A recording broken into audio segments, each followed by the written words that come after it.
След успешния си старт през септември, кампанията "Кой е срещу мен" в мрежата продължава в още 3 бургаски учебни заведения.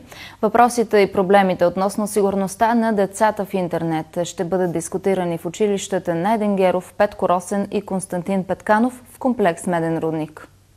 Освен лекции за възможните опасности в интернет и информацията, която генерират за себе си в мрежата, този път учениците от 6-ти клас в 3 училища на Меден рудник ще преживеят нещо съвсем различно. Те ще разберат от първа ръка какво е да бъдеш част от екип с помощта на създателя на една от най-успешните платформи за интерактивен тимбилдинг за деца в България. Изграждането на отбора е сблъсък на характери. И всъщност ние се стремим да изглаждаме отношенията, като изцяло се стремим да поддържаме така добро настроение, положително мислене и въобще правим всичко за отбора. Един за всички, всички за един. Воден от един единствен мотив – любовта към децата. Изгражда цяла система от приключенски и логически предизвикателства в гората над Асеновград, като основната цел е мълчуганите да тестват своя кураж, интелект и способност да се доверят на екипа, който създават там на момента. С екстремното преживяване получаваме много адреналин и самото преживяване е доста по-силно емоционално.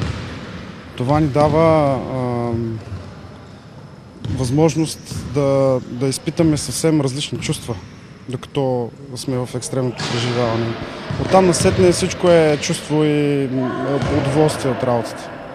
Да се работи с деца не е лесно и нерядко трябва да се справяме с трудни характери, заявява Георги Деведжиев. Когато видим, че има деца, които не искат да участват в игрите, търсим най-различни мотивации. Мотивацията е основно, участвайки в играта, те допринасят за развитието на отбора. Тоест отбора побеждава, когато участват всички и когато всички се стремят към победата. Срещата между шестокласниците и екипа на Георги Деведжиев ще се осъществи във втория ден от кампанията "Кой е срещу мен" в мрежата.